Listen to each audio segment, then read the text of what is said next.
Weeks after the family disappeared, the house was marked for demolition. Workers arrived early one morning, their chatter silenced by the ominous presence of the doll on the porch, staring unblinkingly. One worker reached out to move it, and instantly recoiled, swearing he heard faint whispers emanating from its cracked smile. As the bulldozer roared to life, the ground beneath the house trembled, not from machinery, but from something far deeper. Shadowy tendrils emerged, wrapping around the machine, pulling it into the earth as the workers screamed and fled. The house stood untouched, its windows reflecting something that wasn't the morning sun, but hollow, lifeless eyes. Rumors spread through the town of ghostly figures seen wandering the property at night. Faces familiar yet twisted.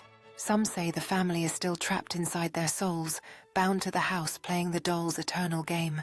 And the doll. It waits, ever smiling for its next victim. As darkness fell, the stories grew darker. Whispers warning the curious to stay away from the cursed doll and its silent abode. Yet a group of brave teenagers, thrill-seekers at heart, dared to venture closer. Laughter echoing through the chilling night air.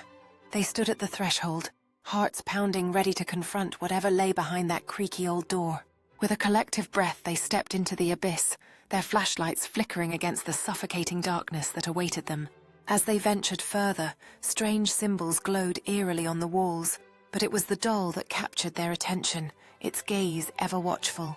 Dressed in an old Halloween costume, the doll seemed to beckon them, its haunting presence igniting both curiosity and dread among the teenagers, summoning their courage. One teen reached out, but before anyone could react, the house itself seemed to awaken with a deafening crash of the slamming door. Panic surged through them as shadows began to twist and turn, and the doll's expression shifted, revealing a sinister grin that sent chills down their spines. In a frenzy, they raced toward the exit. But as one stumbled, time seemed to freeze, heightening their terror with each agonizing moment. With adrenaline pumping, one teen turned back to help their fallen friend. But an ominous shape appeared behind them, amplifying the dread in the air. Desperate hands clasped together, they pulled each other up, fear driving them as they surged toward the exit in a chaotic rush. As the door creaked open, revealing the vast darkness, they felt the rush of freedom, but shadows still clung to the edges of their minds. They sprinted into the night, hearts racing. But in the house, the doll remained, its eyes shining ominously as the door slammed shut behind them.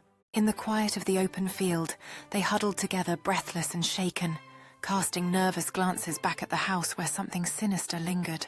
Amidst the stillness, one friend hesitated, suggesting they return for what they had forgotten. But uncertainty gripped the group as dread filled the night air. With a deep breath, one friend stepped forward, resolved to confront the source of their fears, while the rest remained hesitant, tethered by lingering apprehension. As they neared the weathered door, the brave friend's heart raced, fingers tightening around the doorknob caught between courage and an overwhelming surge of fear.